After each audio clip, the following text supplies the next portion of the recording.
Amélie Lévesque, attend ce procès depuis 5 ans. Depuis qu'elle a appris qu'un chirurgien l'aurait violée dans son sommeil à l'âge de 9 ans. J'attends qu'il soit condamné. Alors ça, j'espère quand même qu'avec tout le nombre de victimes, il va être condamné. Mais moi, j'ai des choses à lui dire. Et j'ai vraiment envie et besoin pour clore tout ça, en fait, dans ma tête. J'ai besoin de lui dire qu'il a gâché ma vie, mais qu'aujourd'hui, je suis debout. Qu'il m'aura peut-être gâché une partie de ma vie, mais que je vais me battre pour que cette affaire elle soit derrière moi et d'être une maman heureuse, une femme heureuse, une fille heureuse, une amie heureuse et qui m'a pas détruite. Amélie est l'une des très nombreuses victimes de Joël Le Squarnec, 74 ans. Cet ancien chirurgien va comparaître devant la cour criminelle du Morbihan pour les viols et agressions sexuelles de près de 300 jeunes patients. Il aurait sévi pendant 30 ans sans jamais vraiment être inquiété.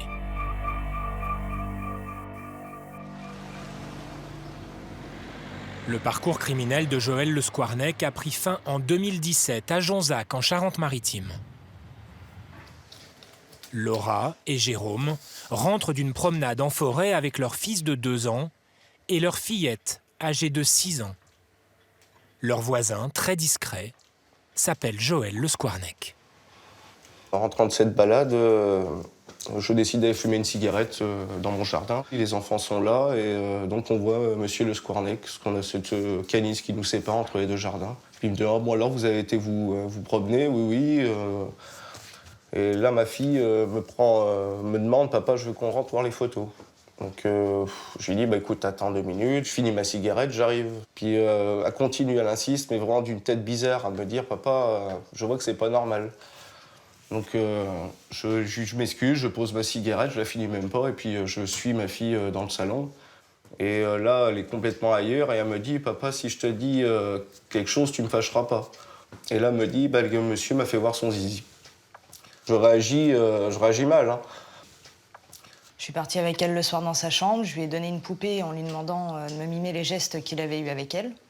Donc au début, elle a eu du mal, hein, elle avait peur, elle avait... Donc après, je lui ai parlé en lui disant qu'elle avait rien fait de mal, qu'elle y était pour rien, c'était une enfant, le responsable c'était lui, c'était pas elle. Avec la poupée, elle m'a fait voir les gestes d'un attouchement. Et après, donc, elle m'a dit que le voisin lui avait mis un doigt à l'intérieur, lui avait mis un doigt dedans et qu'il lui avait fait mal. Donc j'ai demandé ce qu'elle lui avait dit après, donc elle lui a dit d'arrêter, que ça faisait mal, et il lui a dit merci. Les parents alertent la gendarmerie, où Joël Le Squarnec est placé en garde à vue. Le chirurgien reconnaît des attouchements sur sa petite voisine. Son domicile est perquisitionné. Les enquêteurs vont alors y faire des découvertes ahurissantes. On a trouvé plus de 300 000 fichiers photos et vidéos sur Internet. Il allait piocher des images pédopornographiques. On trouve également des objets de nature sexuelle, on trouve des poupées, on trouve des perruques, on trouve un certain nombre d'objets qui vont connoter finalement le comportement de monsieur Le Squarnec. Il a été assez facile de trouver dans cette maison les objets que je viens d'évoquer, dans la mesure où il y en avait quasiment partout.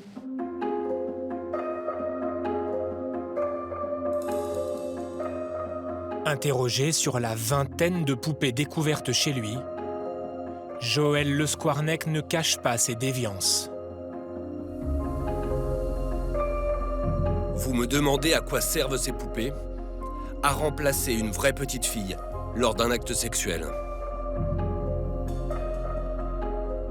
La poupée la plus grande située sur le canapé faisait partie de mon environnement. Vous me demandez si je lui parlais ? Oui. Pour l'agression de sa petite voisine, ainsi que les viols de 2 nièces qui ont porté plainte après la révélation de l'affaire, Joël Le Squarnec sera condamné à 15 ans de prison en 2020. Mais les gendarmes ont mené en parallèle une seconde enquête.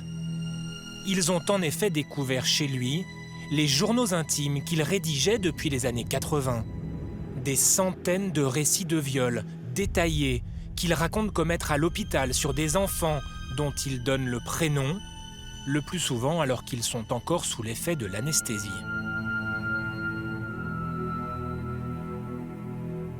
Parmi eux, Amélie, opérée à 9 ans pour une suspicion d'appendicite par le docteur Le Squarnec. Lorsqu'elle apprend qu'elle figure dans les carnets du pédophile, la mère de famille s'explique enfin 30 ans de mal-être. Ça fait plusieurs années que je me dis qu'après cette opération de l'appendicite en 91, ma vie a changé, que j'ai des phobies, j'ai des choses qui ne vont pas, j'ai des peurs, j'ai des souvenirs de ce chirurgien que j'ai trouvé méchant. Je pensais qu'il m'avait mal opéré ou qu'il m'avait mal parlé, mais j'avais un sentiment qu'il s'était passé quelque chose. Quoi, je ne savais pas. J'ai eu la réponse à toutes mes questions, en fait. Qu'est-ce que vous ressentez quand vous découvrez que vous apparaissez dans ces carnets ? Il y a eu un peu de soulagement quand même en me disant je suis pas folle, déjà. Si je suis comme ça, il y a des explications, et si je suis comme ça, c'est aussi à cause de lui. Donc il y a eu cette phase de soulagement en me disant waouh, il s'est passé ça. Après, il y a eu une phase d'effondrement. Clairement, j'ai passé 2 ans sous l'eau à pas savoir du tout comment réagir face à ça. D'abord, on se sent seul, on se sent sale, on est un peu perdu, on a envie que ça aille vite, on se dit j'ai porté plainte, demain il y a le procès. Mais ça s'est pas passé comme ça.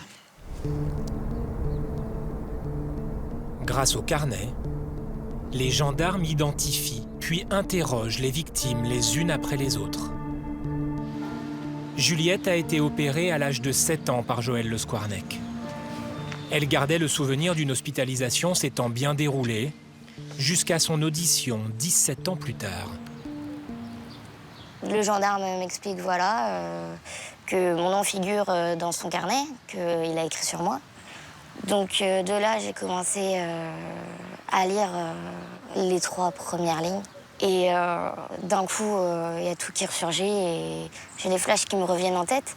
Je vois quelqu'un qui rentre dans ma chambre, qui s'approche de moi, qui me demande comment ça a été la nuit, qui me soulève le drap, qui m'écarte les jambes et qui me dit qu'il va aller regarder si tout se passe bien. Il m'a violée, il a abusé de moi. À l'issue de l'enquête, Le Squarnec est mis en examen pour 314 viols et agressions commis dans 10 hôpitaux où il a exercé entre 1986 et 2014. Moyenne d'âge des victimes, 11 ans. 151 fillettes, 169 garçons, 14 faits prescrits. Comment l'homme bien inséré serait-il devenu ce pédophile assumé ? Comment aurait-il pu violer en toute impunité pendant près de 30 ans ? Issu d'une famille modeste, Joël Le Squarnec obtient son diplôme de chirurgien digestif dans les années 70. Il épouse Marie-France, une élégante aide-soignante rencontrée pendant ses études à Paris. Le couple a 3 fils et s'établit en 1983 dans ce manoir du centre de la France. Il mène une vie bourgeoise entre grandes réceptions, voyages et concerts de piano. Mais dans l'ombre, c'est à cette époque que Joël Le Squarnec situe, comme il le racontera aux enquêteurs, ses premières attirances pour les enfants. Une de ses nièces âgée de 8 ans. Elle était très câline. Elle venait sur mes genoux. Elle me séduisait. J'ai reporté ma sexualité sur cette petite fille. En 1996, le chirurgien aurait été démasqué par sa femme. C'est ce qu'il indique dans ses carnets. Un cataclysme est venu s'abattre sur moi. Elle sait que je suis pédophile. Elle m'a dit « Fais-toi soigner ». L'épouse a toujours démenti avoir su. Quelques lignes plus bas, son mari note en tout cas: Je vais maintenant reprendre le fil de mes activités sexuelles pédophiles. Le couple se sépare sans divorcer en 2005, quand la justice s'intéresse une première fois au chirurgien. Il est jugé à Vannes, aux côtés d'un dentiste et d'un retraité. Comme 2400 autres Français, il a été dénoncé par le FBI pour avoir effectué des achats sur un site pédopornographique russe. À l'époque, la presse locale ne lui accorde que quelques lignes. On ne pense pas aux conséquences lorsque l'on surfe sur ce type de site. Le Skwarnek écope de 4 mois de prison avec sursis. Le tribunal n'y a sorti ni obligation de soins, ni interdiction de contact avec les mineurs. Dans les jours qui suivent, il écrit dans ses carnets à propos d'un jeune patient de l'hôpital: Je l'ai trouvé tout seul et je n'ai pas hésité à baisser son slip. Le chirurgien aurait poursuivi ses agissements malgré un premier signalement dans le monde hospitalier. En 2006, il fait face à des complications lors d'une opération de l'appendicite d'un enfant de 11 ans. Le garçon s'en sort, mais le spécialiste doit se justifier. À l'époque président de la commission chargée d'évaluer les médecins, le psychiatre Thierry Bonvalot tombe des nues en entendant son compte-rendu d'opération. Il me parle de l'intervention comme il m'aurait raconté une relation sexuelle avec l'enfant. Alors ça, par contre, le psychiatre, il l'entend tout de suite. Hein. C'était... je l'ai pénétré, je me suis retiré, ça a saigné, etc. Enfin, il y avait plein de trucs. C'était un festival. Tout son récit était tissé de métaphores sexuelles, du début jusqu'à la fin. Le psychiatre découvre la condamnation du chirurgien pour les images pédophiles. Il décide alors, avec un confrère, de mettre Joël Le Skwarnek face à ses responsabilités. Je lui ai renvoyé le fait qu'il y avait une situation compliquée qui interférait avec sa pratique chirurgicale, que ça le rendait dangereux quand il opérait. Je lui ai dit que sa place n'était pas à l'hôpital et je lui ai demandé de démissionner. Et il a regardé ses chaussures pendant un petit bout de temps et il a relevé la tête et il nous a dit « Vous ne pouvez pas m'y obliger ». Il n'a pas contesté ce que je lui disais. Le psychiatre saisit la direction de l'hôpital, mais aucune suite n'est donnée. L'agence régionale de santé n'a jamais souhaité s'expliquer. Ni il y a 5 ans, lors de notre première enquête. L'instruction étant en cours sur ce dossier, l'ARS Bretagne réserve ses réponses aux enquêteurs. Ni aujourd'hui, alors que l'instruction est pourtant maintenant close. L'ARS Bretagne ne s'exprimera pas sur une affaire non encore jugée. Le Skwarnek a continué sa carrière. En 2008, il est recruté à Jonzac, sans que sa condamnation pour la détention d'images pédopornographiques ne soit un obstacle. Pour Francesca Satta, avocate de victime depuis le début de l'affaire, cette omerta de 30 ans incombe au milieu hospitalier, mais aussi à la justice qui n'aurait pas pris la pleine mesure de la dangerosité du chirurgien. La peine prononcée ne prononce pas d'interdiction de tout contact avec des mineurs. Ça aurait pu être envisageable. Ça ne l'a pas été. Par ailleurs, dans son travail, ça n'a eu aucun impact. C'est-à-dire qu'il n'y a pas eu de poursuite disciplinaire de Joël Le Skwarnek, il n'y a pas eu de convocation de son directeur pour dire « bon voilà, vous avez fait l'objet d'une condamnation pénale, on revoit votre position au sein de l'hôpital, on essaie de voir... » Bon, rien. Il va arriver à l'hôpital de Jonzac pour un nouveau poste. La directrice ouvre le dossier à la connaissance de tous les éléments, y compris de cette condamnation. Pas de difficulté. Elle l'accepte dans le service viscéral et il va continuer à opérer des enfants. Ça ne pose de problème à personne.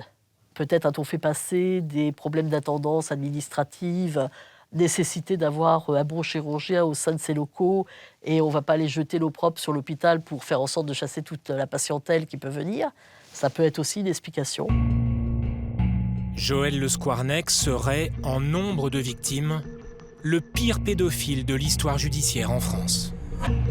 L'expert psychologue qui l'a examiné a conclu à un pervers manipulateur. Il semble habité par le sentiment d'impunité et de toute puissance. Il ne montre aucune sensibilité, aucune empathie, aucune culpabilité à l'égard d'autrui. Seules 3 personnes visitent aujourd'hui Le Squarnec en prison.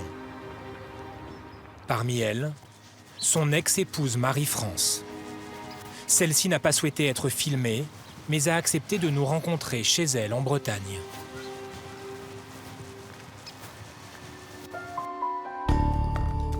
Je m'occupe de lui car il n'a personne d'autre. Ce n'est plus le même que lors du premier procès. Il veut répondre de ses actes. Il est très suivi et a envie de se soigner. Il pense qu'il est très bien là où il est, que là, il ne fait de mal à personne. Ni les psychiatres ni lui-même n'arrivent pour le moment à comprendre pourquoi il est comme ça.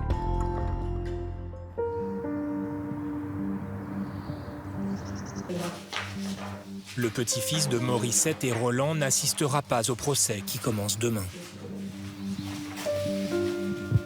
Là, il avait 11 ans, c'est juste cette période-là. Ouais. Mathis a été hospitalisé à 11 ans dans le service de Joël Le Squarnec. À partir de ce jour, selon ses grands-parents dont il était très proche, il n'a plus jamais été le petit garçon souriant qu'il connaissait.